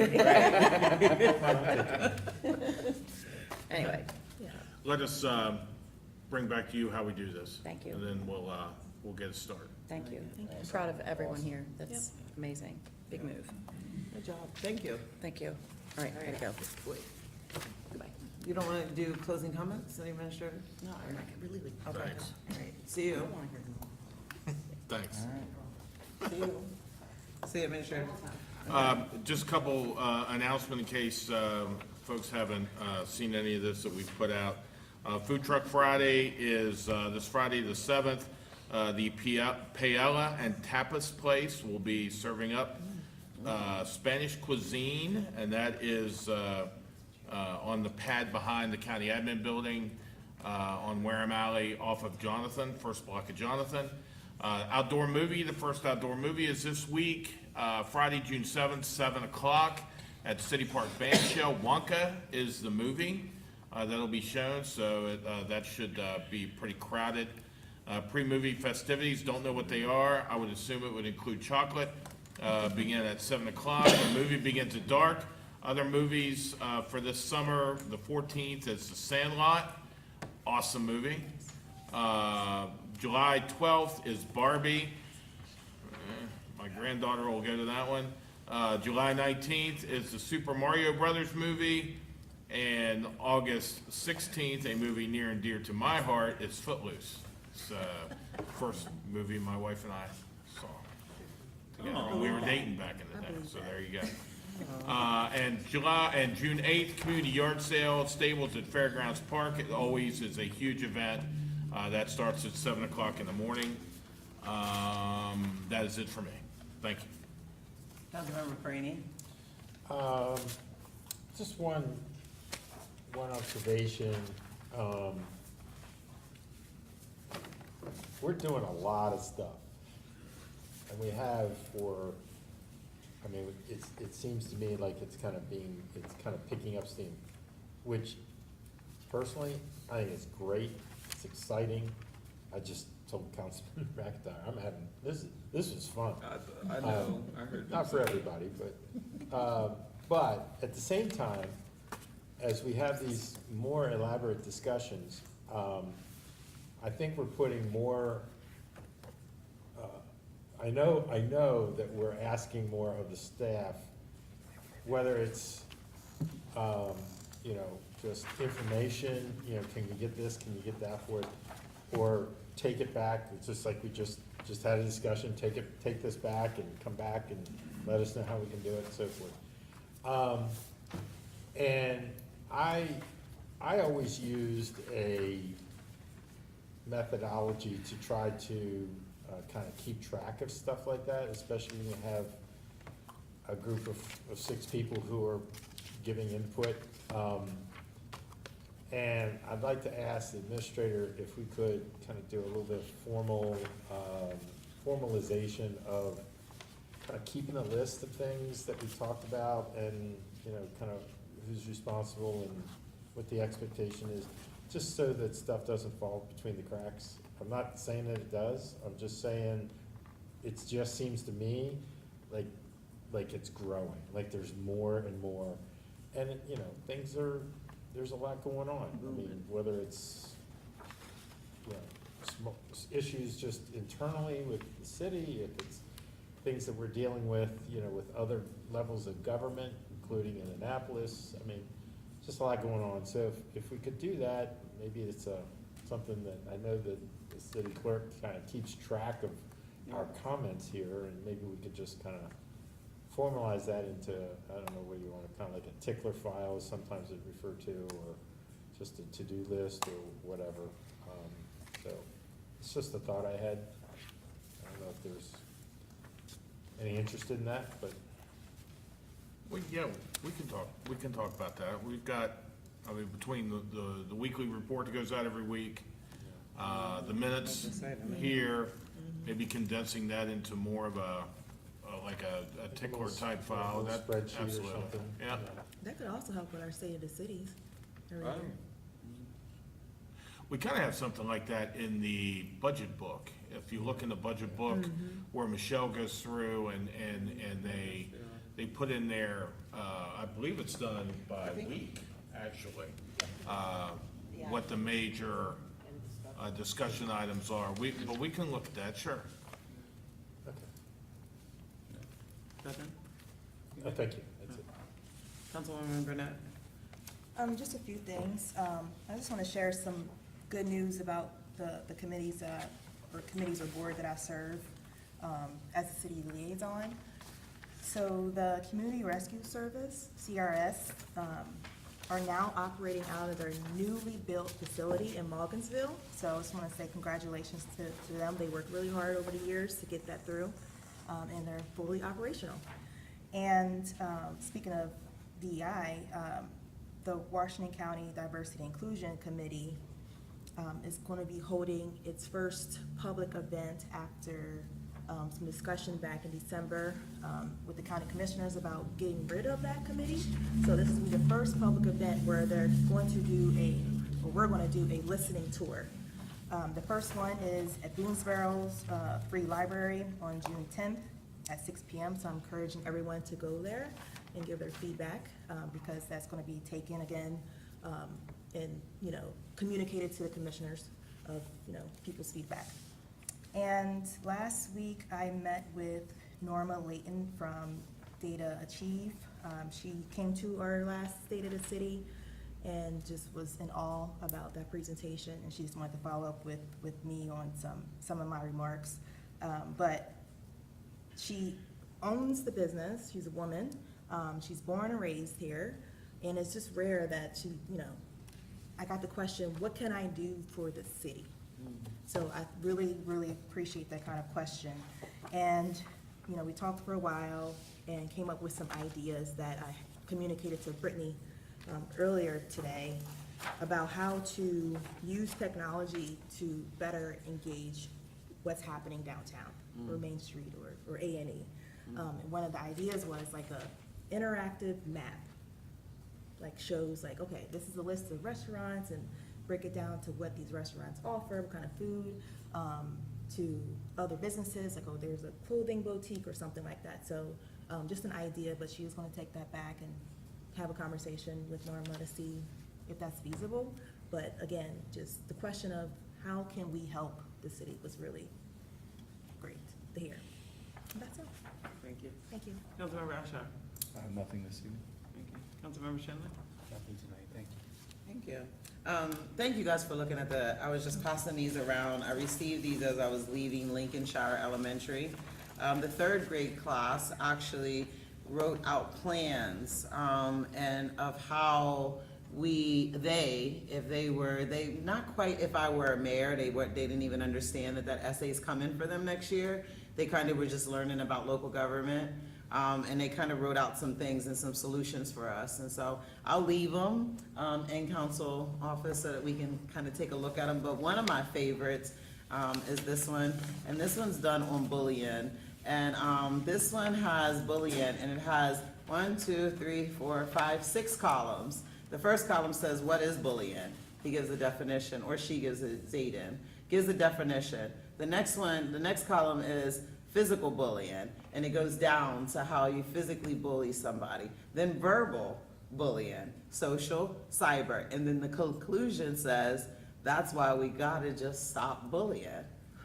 And so out of the mind of third graders came some really, really cool things. They asked some cool questions while I was there. specifically some solutions around homelessness, bullying, and treating animals better. And so thank you guys for looking at them. They wanted all of council to see their plans. Actually, we should probably talk to them about water and.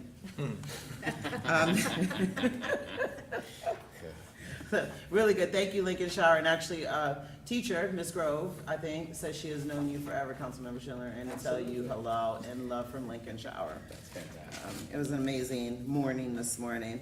I want to say I forgot to thank Miss Serena Bell for the Medal of Honor that she specifically put each person that served in the armed forces within the Jonathan Street community. She put their information on a string, and then she strung it around the tree that's there. And so there was actually, you could go and you could read about, Jacob Wheaton. And I just want to say thank you to her for taking that, like, personal, it's so personal to her, and then making it a part of the community to learn. But then she also put out probably about 300 flags all across the county to each one of the members that she could find their gravesite. And so just thank you for doing that, Miss Serena. I know she just loves to do it. It's something she does every year. Thank you. I met with the Elks from Frederick, Maryland, and it was really interesting because they're coming and working alongside of the local Elks right here on Jonathan Street. And these two brothers, one, Mr. Terry Porter, and the other, I can't think of his name, oh my goodness. But met with them about the things that they're doing for the community and incorporating with Frederick and Washington County. So the Elks on Jonathan Street and the Elks in Frederick have partnered. They, every Friday, and I believe, if I'm not mistaken, Captain Langston has not missed a Friday of picking up food. They do, where they open the gate right there on Jonathan Street, and they offer a safe place. You can come in, you can buy something to eat, but it's also to help fundraise as well. I think that after seeing the men in the gallery that came for the Jonathan Street community with the American Hall, I might be wrong, but they were from Baltimore. And so I just wanted to shout these brothers out for helping us locally be able to keep the things within our community that I know Councilwoman Burnett and I, it's the Elks is where we have our funerals, not funerals, repasses, birthday parties. Thanksgiving for us. Thanksgiving, yes, Thanksgiving happens in one of the halls. So it is it's another community gathering space. So thank you to them. I want to say thank you to Western Maryland Community Coalition, as well as the Maryland Department of Transportation, Visit Hagerstown, Preservation Maryland, and all the folks that were working together to get the historical marker for Jonathan Street.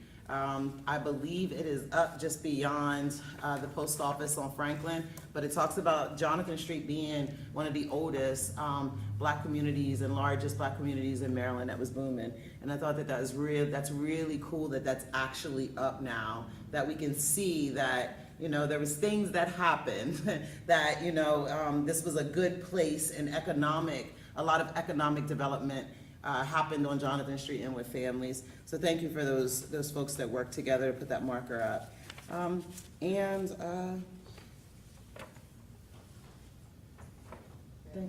Oh, yes. Motion, yeah. Now, can I please have a motion, because we're not adjourned? Can I please have I knew we weren't adjourned. I needed to find my correct language. Can I have a motion to meet in executive session to conduct collective bargaining negotiations or consider matters that relate to negotiations, union contract? So moved. Second. Discussion? Those in favor? Aye. Opposed? Motion carries.